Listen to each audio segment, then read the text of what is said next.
हिमानी शर्मा जी, जशपाल शर्मा जी। गुरुदेव आपके चरणों में कोटि कोटि प्रणाम। गुरुदेव, हम सीधा ऑस्ट्रेलिया से आए हैं। गुरुदेव, मेरे पति देव कुछ समय से आपका सत्संग सुन रहे हैं। जब से आपके दर्शन किए हैं, इनको ऐसा लग रहा है कि इनके सारे विकार बाहर आ गए हैं। ये अपने परिवार में और अध्यात्म में बैलेंस नहीं बना पा रहे हैं। इनका ऐसा कहना है कि अध्यात्म के साथ परिवार का भी पोषण कर रहे हैं। ऐसा भैया, अगर ठीक से सत्संग सुनोगे तो बैलेंस बनाना नहीं पड़ेगा। सत्संगी बहुत चतुर हो जाता है, बहुत चतुर हो जाता है। रामई भजे ते चतुर नर। अपने परिवार को तुम भगवान का स्वरूप नहीं समझते हो क्या? पत्नी के साथ पत्नी जैसा व्यवहार करना क्या भगवान की पूजा नहीं है क्या? पुत्र के साथ पुत्र जैसा व्यवहार करना क्या वो भगवान की पूजा नहीं है क्या? अभी आप समझे नहीं अध्यात्म किसे कहते। हम लोग अध्यात्म शब्द को सीधा इससे ले जाते हैं कि कपड़ा उतारो, बाबा जी बनो, भीख मांगो। ऐसा नहीं है। ये हमारे संस्कार हैं जो हम संत वेश में हैं। अध्यात्म का मतलब है राग त्याग कर बहुत प्रेम पूर्वक सबकी सेवा करना। राग दूषित है। वैराग्य किस लिए धारण किया जाता है? राग का त्याग। वैराग्य का मतलब कपड़ा उतारना नहीं। तो कहते आपने क्यों उतार दिया? क्योंकि मेरा संस्कार था, हमारे पूर्व जन्म के संस्कार से मुझे विरक्त वेश के लिए ही मेरा जीवन मिला है। लेकिन ये नहीं कि विरक्त वेश के बिना भगवत प्राप्ति नहीं हो सकती, ऐसी बात नहीं। बिल्कुल जो अनुभव किया है शास्त्रों संतों से, बिल्कुल भगवत प्राप्ति दुर्लभ नहीं। पर पत्नी में भगवत भाव, पुत्र में भगवत भाव, जिसके साथ जैसा व्यवहार है वैसा ही। जैसे सब में भगवान है, ब्रह्म है, पर बहन के साथ बहन जैसा, माँ के साथ माँ जैसा, पत्नी के साथ पत्नी जैसा, बेटी के साथ बेटी, और चारों में एक ही आत्मा है। चारों स्त्री शरीर है, पर व्यवहार बर्ताव। अगर सत्संगी है तो उसको विवेक के द्वारा बैलेंस बनाना नहीं पड़ता, तो बनाया है।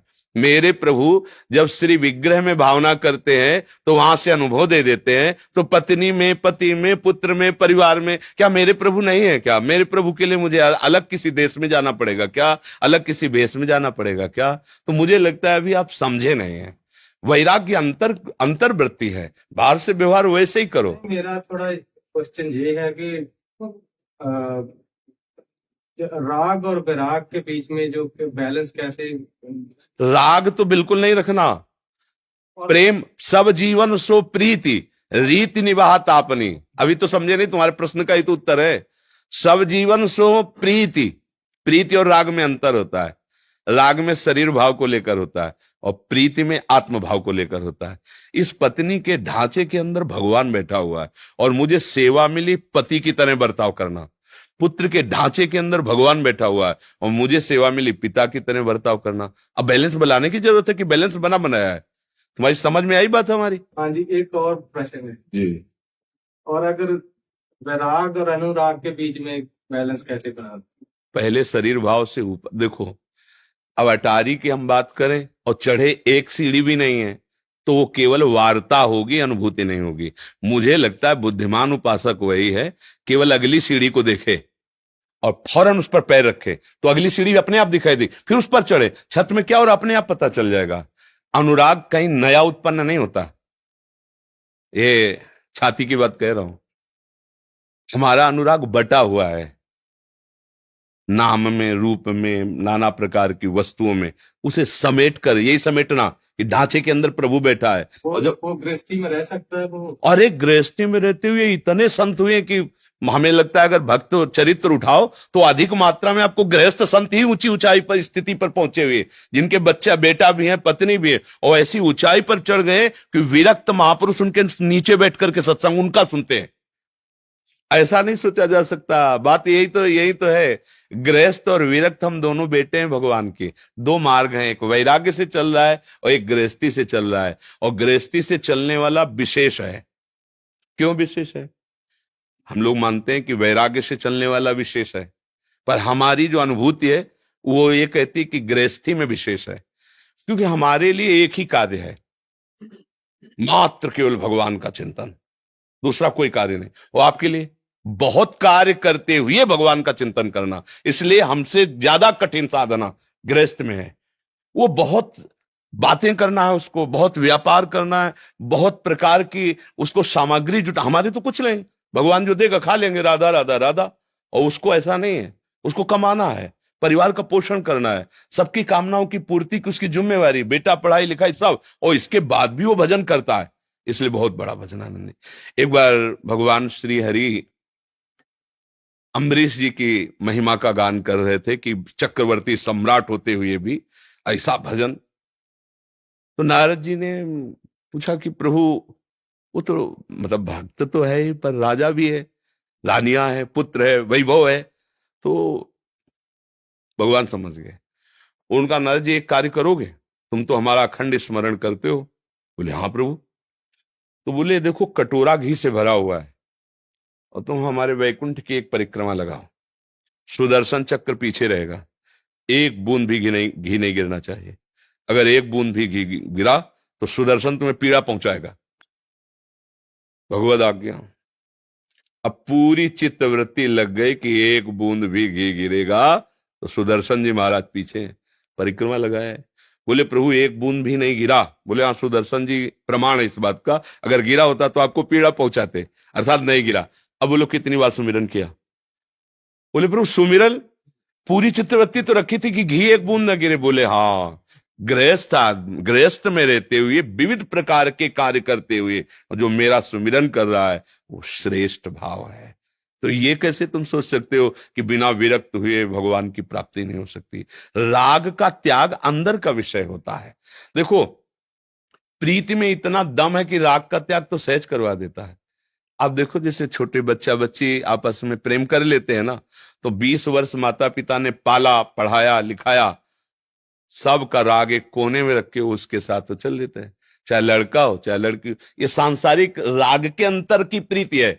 और हम प्रिया प्रीतम भगवान से प्यार करने के लिए चले और हमारे अंदर इतनी दम नहीं है कि हम इनके बीच में रहते हुए इनका राग त्याग सके। इसका मतलब अभी समझे नहीं, अभी भजन हुआ नहीं, इसलिए है। अगर भजन करोगे तो सही माने में सच्चा वैराग्य हृदय का होता है, बाहरी का नहीं होता।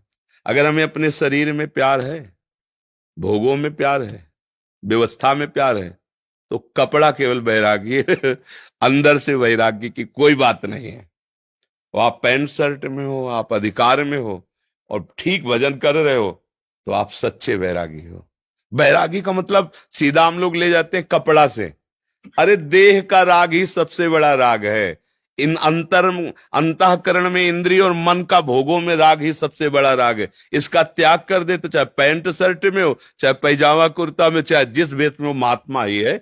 महात्मा एक स्थिति का नाम है। अगर वेश है और स्थिति तब तो जगत पूज्य है ही, लेकिन वेश और स्थिति नहीं तो कोई काम का नहीं, और वेश नहीं हो स्थिति है तो जगत पूज्य है। समझ पा रहे हैं आप? कोई समस्या?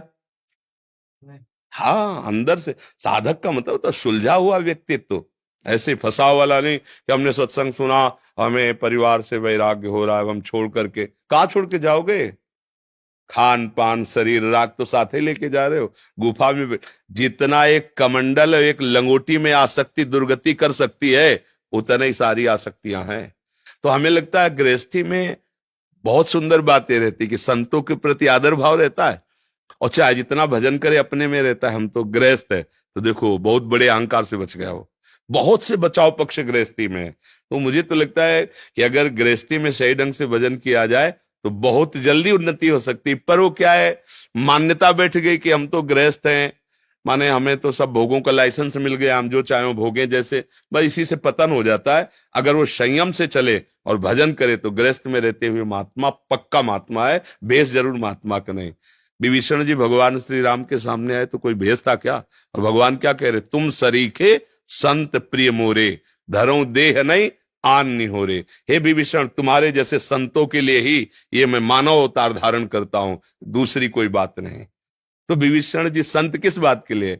हृदय में निरंतर भगवान का स्मरण करते रहते। कहाँ है? लंकापुरी में। परिवार कौन है? रावण, दैत्यासुरी भाव वाले परिवार के जन है। कैसी उत्तम भक्ति! जिम दशननमो जीव विचारी, जैसे 32 दांत के बीच में जिभ्या, ऐसे विभीषण जी आसुरी संपदा वाले लोगों के बीच में रह के राम राम कह के भगवान को रिझा लिया। तो भैया भजन करना कोई कठिन कार्य नहीं है, कठिन कार्य केवल भजन को समझ लेना। समझ लेना। इंद्रजीत जी पंजाब से। गुरुदेव आपके चरणों में कोटि कोटि दंडवत प्रणाम। गुरुदेव त्रिगुणात्मक वृत्तियां शरीर में आती हैं और आगमा पायनों आने जाने वाली हैं। मैं इनका केवल दृष्टा हूं, तो भी गुरुदेव इन वृत्तियों में सम नहीं रह पाता। ऐसा लगता है कि ये वृत्तियां व्यवहार को प्रभावित कर रही हैं। क्योंकि ये बात सुन के आपने जान ली, अभी अनुभव तो हुआ नहीं ना। बिना अनुभव के सुन के बातों से थोड़ी समझ में आने वाली है। जब तक अनुभव नहीं होगा तब तक बात नहीं आती। जैसे जानने को तो ब्रह्म ज्ञान की चर्चा सब कोई करता है, भगवत चर्चा सब कोई करता है, लेकिन अनुभूति करने के लिए महात्माओं ने पूरा जीवन उसमें लगा दिया, तब उसका अनुभव। तो ऐसा नहीं कि आपको अनुभव नहीं हो सकता, पर उसके लिए आज का सत्संग सुना है आपने प्रारंभ में, जब तक हमारा विषय चिंतन, देह चिंतन, नाना प्रकार के राग द्वेष का चिंतन व्यक्ति वस्तु स्थान में, तब तक ये सब बातें ही बातें रहेंगी, अनुभूति नहीं होगी। भगवत अनुभूति तभी होगी जब आपका अनन्य चिंतन प्रभु का हो। जिस वस्तु व्यक्ति स्थान को आप देख रहे हो, जो क्रिया रूप में दिखाई दे रहा है, उसका सबका कारण एकमात्र भगवान है। सब में एकमात्र भगवान विराजमान है। पहले ये भावना सिद्ध करो, पहले इस भावना में आओ। जो भी क्रिया, जो भी रूप, जो भी वस्तु, व्यक्ति, स्थान है, मेरा भगवान ही सब रूपों में बना हुआ है। पर अब व्यवहार जैसा, यही चतुर का, बुद्धिमान का स्वरूप होता है। सब में भगवान है, पर व्यवहार में यदि वो असत चेष्टा करके हमारे सामने आता है और हमको यह अधिकार दिया गया है कि उसकी असत चेष्टा का निवारण करके उसको दंड दे, तो हम दंड देंगे, ये उसकी पूजा होगी। उसमें नहीं होगा कि मेरा भगवान इस रूप में है तो हम अगरबत्ती करें। नहीं, आप असत लीला कर रहे हो और मुझे अधिकार दिया है दंड देने का, तो मैं दंड रूपी पूजा से आपकी उपासना करूंगा। आप पुत्र रूप से आए हो, आपको उस रूप से पालन करेंगे। आप मित्र रूप से आए हो, उस रूप। आप शत्रु रूप से आए हो तो उस रूप से पालन। अगर विवेक ठीक नहीं है ना, तो जैसे बात सुन ली सब में भगवान है, फिर वो समझ नहीं पाता, फिर बाद में रोता है कि सब में भगवान है तो क्या, ऐसा होना चाहिए, ऐसा होना चाहिए। बहुत विवेक की सुंदर आवश्यकता है। आपको जो स्वांग मिला है, जो रोल मिला है, जो पद मिला है, जो अधिकार मिला है, उसके अनुसार उपासना करो, उसके अनुसार भाव रखो। भगवान सब में है, पर जो रोल आपको दिया गया उसके रोल के प्रतिकूल यदि आ रहे तो हम अपने ही अधिकार के अनुसार उनकी पूजा करेंगे। अगर हमें डंडा चलाना है तो हमारी पूजा है अगरबत्ती से भी श्रेष्ठ पूजा होगी, क्योंकि वो असत आचरण करके आ रहे हैं और हमें निर्णय के लिए बैठा लगे तो हम उनको दंड देंगे, ये उनकी पूजा होगी। अब आप कहोगे ऐसी कैसी पूजा होती है? जब विवेक हो जाएगा तब इसका ठीक निर्णय होगा। ऐसे ही हमारे अंदर दो, ये बाहरी विभाग है, एक अंदर विभाग है। हमारा अंतःकरण कभी गंदी वृत्तियां देता है, कभी अच्छी वृत्तियां देता है, कभी असत मार्ग में लगाने की, कभी सत मार्ग में। अब वहां निर्णय करो। यदि सत मार्ग की वृत्ति है तो हम उसे भगवत स्वरूप मानते हैं, यदि असत मार्ग की वृत्ति है तो उसे मानते ही नहीं है। चाहे जितना क्लेश दे वो वृत्ति, हम उसे स्वीकार नहीं करते। धीरे धीरे आप देखोगे कि आप असंग होते हुए अपने स्वरूप में स्थित हो रहे हैं और ये शांत हो रहे हैं। जैसे जैसे भोगों का चिंतन होता है, भोग में सुख नहीं है, उसके चिंतन में सुख है। ये पक्की बात समझ लो, ये अनुभूति बात कह रहा हूं हृदय की। आप किसी भोग का चिंतन भर ना होने दीजिए और कोई भोग कर हमें बता दीजिए कि ये सुख है, तो फिर हम आपको बताएं। चिंतन मत होने दीजिए। फिर पूरी सृष्टि के किसी भोग को फिर आप हमें बता दीजिए कि हाँ इसमें सुख है। आप जब पहले चिंतन करते हैं और चिंतन में जो सुख मिला, अब उस सुख को ढूंढते हैं, तो चिंतन में होने के कारण वो सुख मिलता है। नहीं, बहुत बिल्कुल ये पक्की बात है। कोई भी सुख, कितना भी बड़ा सुख हो, आपके चिंतन का अपहरण कर लिया जाए, ऐव से या प्रेम से, वैसे भी होता है। मृत्यु ने तुम्हारे चिंतन का अपहरण कर लिया, अब क्रिया हो रही, सुख का अनुभव नहीं हो रहा। ऐसे ही ज्ञान के द्वारा जब बुद्धि विषय चिंतन से हटा ली जाती है, तब दिखाई देता है अरे ये तो सब नाटक चल रहा है माया का। फिर वो अपनी इंद्रियों पर शासन करता है। जो श्रद्धावान है वो लभते ज्ञानम, और ज्ञान का फल है तत्परा संयत इंद्रिया। वो अपने इंद्रियों को संयम में लाता, मन के अनुसार नहीं चलने देता। विषयों में जैसी रुचि हुई वैसा नहीं जाता, जैसी शास्त्र आज्ञा वैसे चलता है। फिर वो अपने को अलग अनुभव करता है। अभी क्या हमने अभी अलग अनुभव की बात सुनी है शास्त्रों में, संतों से, पर अनुभव नहीं है। तभी आप कहते हो कि सम नहीं रह पाते। नहीं, हमें रहना थोड़ी सम, हमारा स्वरूप है सम, स्वरूप है सम। हमको कोई बुद्धि लगाने की जरूरत नहीं है, पर अभी हमारी स्थिति नहीं, इसलिए हमें सम स्वरूप का अनुभव नहीं हो रहा। विषम संसार शरीर, हमारा स्वरूप शम, और हमारे प्रभु का स्वरूप शम। चूंकि हम प्रभु के अंश है तो हमारा प्रभु का स्वरूप मिलता है, और शरीर संसार का अंश है तो इसका संसार से मिलता है। ये विषम है, परिवर्तनशील है, ये विनाशी है, ये दुखमय है। और हमारे प्रभु आनंद सिंधु है, हमारा स्वरूप आनंदमय, चेतन अमल सहज सुख राशि। अब हम अपनी स्थिति में आए, इसलिए खूब भजन की जरूरत है। और भजन का मतलब केवल माला चलाना ही नहीं है। जिस कर्तव्य में हो, ये तो मैं पक्की बात कहते हैं, जिस कर्तव्य में हो उस कर्तव्य को भगवान की सेवा मान करके करो, और अंदर ही अंदर भगवान का सुमिरन करो। इससे बड़ा भजन कुछ नहीं है। जो सेवा मिली, हम ये नहीं कहते कि ये सेवा, जो सेवा मिली संसार की, वो मेरे मालिक की सेवा, मेरे प्रभु की सेवा है। पूरी सृष्टि मेरी प्रभु की है। बस ईमानदारी से अपने धर्म के अनुसार वर्ताव करो, और अंदर ही अंदर भगवान का सुमिरन करो। भगवत प्राप्ति निश्चित हो जाएगी। जहां हो, जो कर रहे हो, उससे हो जाएगी। जब कसाई मांस काटने वाली बात होती है ना, उसके, और वो वही कर रहे हैं, सदन जी मांस काट के बेच रहे हैं, लेकिन उनका चिंतन भगवत चिंतन है, और वो स्वयं हत्या नहीं करते, कुल के अनुसार अपना कार्य कर रहे हैं। तो इतने बड़े ज्ञानी महात्मा थे कि वो संतों को उपदेश करते थे, गृहस्थ धर्म में, और व्यापार किसका, मांस, और स्थिति कहां, भगवान में। तो मुझे शास्त्रों से, संतों से समझ में आया कि जो तुम्हें कार्य मिला है उस कार्य को भगवान की पूजा समझ करके ईमानदारी से करो, और भगवान का स्मरण करो, तो इसी जन्म में आपको भगवान की अनुभूति हो जाएगी। और जीवन का लक्ष्य भगवान की प्राप्ति ही है। क्योंकि ये जब शरीर नहीं रहेगा तो फिर कोई मकान, दुकान, परिवार, पद, प्रतिष्ठा ये भी नहीं रहेगी। जीव अकेला जाएगा, फिर कर्म के अनुसार उसको नई योनि मिलेगी। तो मुझे लगता है बुद्धिमान वही है कि जितनी ऊंचाई पर आ गया उससे नीचे न गिरे। जैसे हम बहुत ऊंचाई पे आ गए मनुष्य शरीर में, मनुष्य शरीर में कितना सुंदर व्यवस्था है। पीड़ा है तो औषधि करा सकते हैं, मानसिक चिंतन बिगड़ा हुआ है तो हम अपने उत्तम लोगों से सलाह ले। लेकिन पशु जीवन में ऐसे ऐसे पशु हैं जिनको जो कष्ट हुआ वो भोग ही रहे हैं, उसके निवारण के लिए कोई औषधि नहीं, कोई उनके पास नहीं। कैसे ऐसे जीव हैं जो बहुत क्लेश भोग रहे हैं। तो मुझे लगता है कि अपने लोगों को इतना सावधान हो जाना चाहिए कि भगवान ने मनुष्य योनि तक पहुंचा दिया, अब इससे नीचे न गिरे। अगर जन्म भी हो तो मनुष्य की योनि में हो, और उत्तम ज्ञान के द्वारा संपन्न हो, जिससे मैं संसार में दूसरों को सुख पहुंचाकर, धर्म से चलकर भगवान को प्राप्त कर। कोशिश तो करे इसी जन्म में, अगर ना हो पावे तो अगला जन्म हमारा सुअर कुत्ता का तो ना होना चाहिए, हमारा जन्म नीचे योनियों में ना जाना चाहिए। मनुष्य योनि से फिर हम भगवान को भजे, एक जन्म में नहीं कई जन्म में भी, तो हम कमर कसे रहेंगे कि हम भगवान के, हमें भगवान को प्राप्त करना है। वस्तुतः भगवत प्राप्ति में कोई श्रम नहीं है, ये हम चल करके बता रहे हैं। हमें श्रम पड़ता है संसार से हटने में, भगवान से मिलने में कोई श्रम नहीं है। ये जो भ्रम बैठा हुआ है ना, भगवान का मिलना बड़ा कठिन, हम आपसे कहते हैं भगवान का मिलना कठिन नहीं है, संसार की आसक्ति का त्यागना कठिन, बस इतनी बड़ी समस्या है।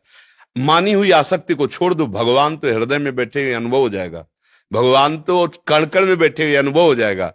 पर जो जननी जनक बंद सुत दारा तन धन धाम सुहृद परिवारा, इनमें जो हमारी आसक्ति है, शरीर में जो आसक्ति है, भोगों में जो आसक्ति है, हम ये नहीं त्याग पा रहे, यही कठिनता है भगवत प्राप्ति की। अगर ये त्याग दे तो भगवान का मिलना दुर्लभ नहीं, क्योंकि वो है कण कण में, सब में, आप में, हम में, सब समय में, इस समय में भी, सब जगह में, तो इस जगह में भी है, सबके हैं तो मेरे भी हैं। तो बस हमारी पूरा प्रयास वृत्ति रहे असत वृत्तियों का, संसार के चिंतन का त्याग करके अंदर ही अंदर खूब नाम का चिंतन, गुरुदेव के द्वारा दिए हुए उपदेश के अनुसार चलना, निश्चित भगवत आनंद की अनुभूति हो जाती है। पलक जी दिल्ली से। गुरुदेव आपके चरणों में कोटि कोटि प्रणाम। गुरुदेव, स्वास्थ्य अनुकूल ना होने की वजह से मेरे को और मेरी शरीर की मैया को दवाइयां लेने पड़ती हैं, जिसकी वजह से बार बार कभी लघु शंका जाना पड़ता है। उस हाल में क्या हम ब्रज रज और यमुना जल का पान करके मानसिक जप कर सकते हैं? हाँ बिल्कुल कर सकते हैं, बिल्कुल करना चाहिए। देखो ये सब बुद्धि की पवित्रता के लिए साधन बताए गए। वस्तुतः हम कई बार बता चुके हैं कि जैसे बढ़िया रेशम की पोशाक पहनाकर एक चमड़े की थैली में मल भर दिया जाए और ऊपर से खूब छिड़का जाए, तो क्या कभी पवित्र हो जाएगा क्या? यही है मलाशय, यहाँ रख, अभी देखो तो यही मल भरा हुआ है, यही मूत्र भरा हुआ है, बस चमड़े की थैली है, ऊपर से कपड़ा लत्ता और चिकन यही भरा हुआ है। मानसिक पवित्रता के लिए सब बातें कहेगी, आचमन करो, जल छिड़को, ऐसा क्या मल तो यही भरा हुआ है। इसलिए पवित्रो वा सर्वावस्थांगतो पिवा या स्मरेत पुंडरीकाक्षम सवायाभ्यंतर शुचि।